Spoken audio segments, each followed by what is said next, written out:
I like the evidence-based folks. Like I learn from them all the time. As much as they, not all of them, but a small minority of them, like love to come after me.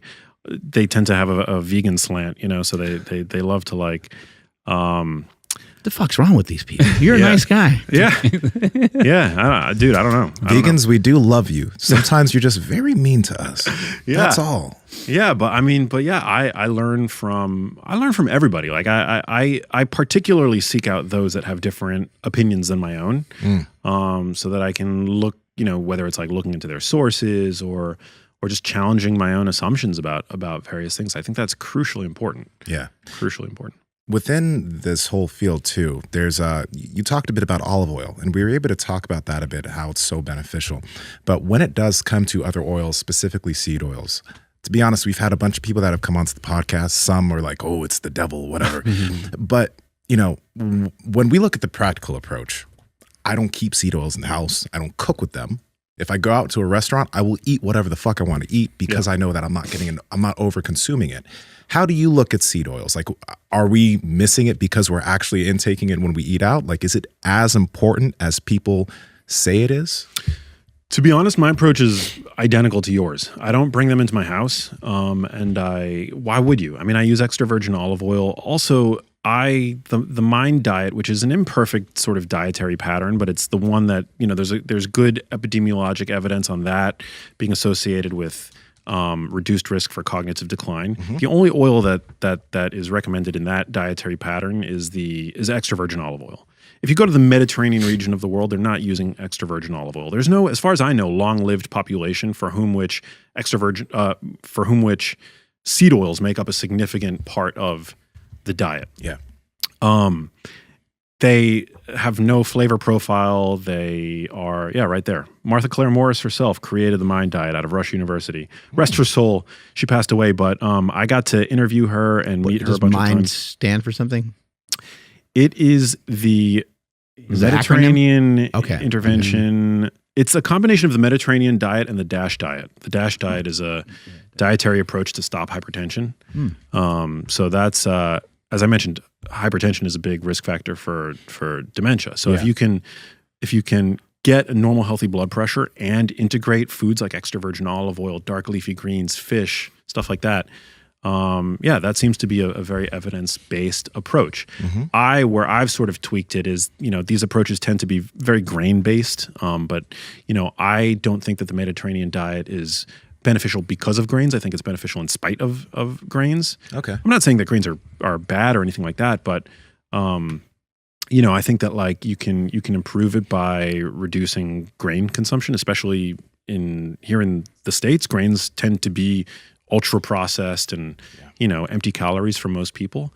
And I also think that I'm also pretty unapologetic in embracing red meat as a brain healthy food. I think that red meat is very beneficial.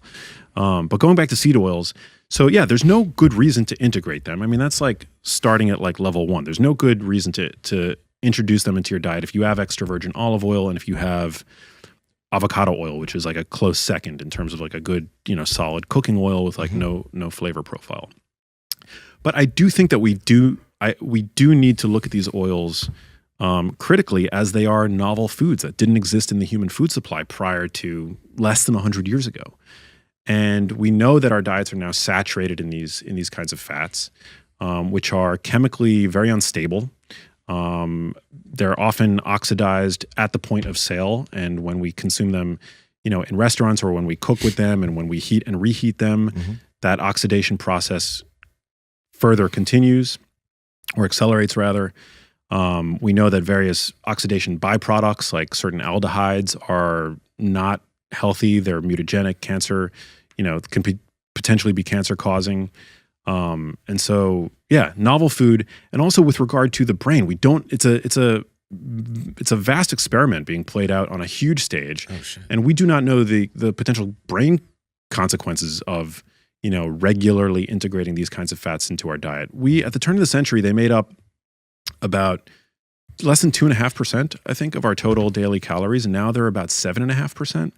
So we're consuming about 3 times as much in terms of their calorie contribution. And yeah, we don't know like what they're doing to the brain. The brain is made up of polyunsaturated fats for the most part, omega-6 and omega-3 fats. What's up, Power Project family? It's time to stop dressing like you're a fucking preschooler and step your game up by checking out Vuori clothing. Now, I'm not one to talk. I wear a fucking pink hat that has a dog on it, but at the end of the day, at least my shirt and shorts are popping. So head to Vuori because they have great stuff for your top and your bottom. Andrew, how can they get it? Yes, you guys got to head over to vuori.com/powerproject. That's VUORI.com/powerproject. And you guys will automatically receive 20% off your order. Links to them down in the description as well as the podcast show notes. Let's get back to the podcast. The brain also happens to be a crucible for oxidative stress. And then you're regularly ingesting these fats that are stripped from their whole food form. They're deprived of the antioxidants that they're normally bound with in whole foods. We're heating them, we're cooking with them, we're, keeping them out exposed to oxygen, and then we're ingesting them. I just don't think it's, without making any crazy claims, I think that we need to just have a little bit of caution about them, Now, granted, when people become more mindful of them and they start cutting them out, they're going to be cutting out a lot of ultra-processed foods, So a lot of people who cut out seed oils, they're going to see a health improvement regardless of whether or not it was the seed oil itself that was contributing to whatever symptoms they were feeling. Mm-hmm. I think in the hierarchy of things that are important, I would agree that minimizing the ultra-processed foods in general, the added sugar, the refined grain products, and the ultra-processed seed oils as a whole, I think that's probably should be priority number one. And then, obviously like exercise and making sure that your sleep is on point. All those I think are probably a lot more important than like just isolating the seed oils and going after that.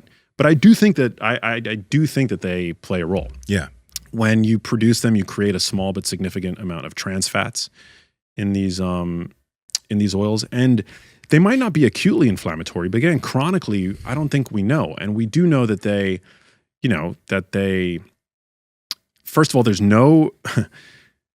the nutritional and medical orthodoxy, I think, loves them because compared to saturated fat, they will reduce LDL cholesterol. But meta-analyses don't show that coincides with any outcome-based improvement. Like there's no, like their use is not associated with reduced risk for cardiovascular disease or anything like that. So again, I just don't see any valid reason to incorporate them. And I choose to avoid them. Have you personally had any like health issues? Like, have you been overweight? Have you, gotten your blood work done before and had it be way off? Like, did you have to have an intervention yourself at some point, or because you got into lifting at a young age, was it not really as problematic for you? Yeah, I haven't had like any major health issues. I did have actually, earlier this year, I had some weird like nerve thing. And I realized that I learned that I have like migraines occasionally, which has been like a weird thing to like, because I always thought like I would have the occasional headache and that was just normal. But I had some kind of like migraine associated like nerve issue on my face, actually, like something called Horner syndrome like emerged, which is like this super rare thing that usually is caused by bad stuff, like either like brain tumor or like lung mass, but it can also be associated with migraines. And I found out that I have migraines. And actually, incidentally, going back to the seed oil conversation, there was a randomized controlled trial that was performed that found that when people reduce seed oil intake and increase their omega-3 intake, that the severity of headaches actually goes way down. The severity and frequency of headaches goes way down. And I remember at the time when this like nerve thing for me happened, I was like eating out in restaurants like a lot more. So I, again, it's like I can't like necessarily point my finger at that, but yeah, from like a brain health standpoint, I do think it's like worth being mindful of like the like one's sort of overall seed oil consumption. But yeah, other than that, no major like health problems to speak of. Peeps, we love bringing you all this fitness information, and we also want to help bring that information to more people. So if you could help us out, hit that red subscribe button and then hit the notification bell, and we'll continue to bring you the heat. And I won't whisper in your ear. Talk to you guys later.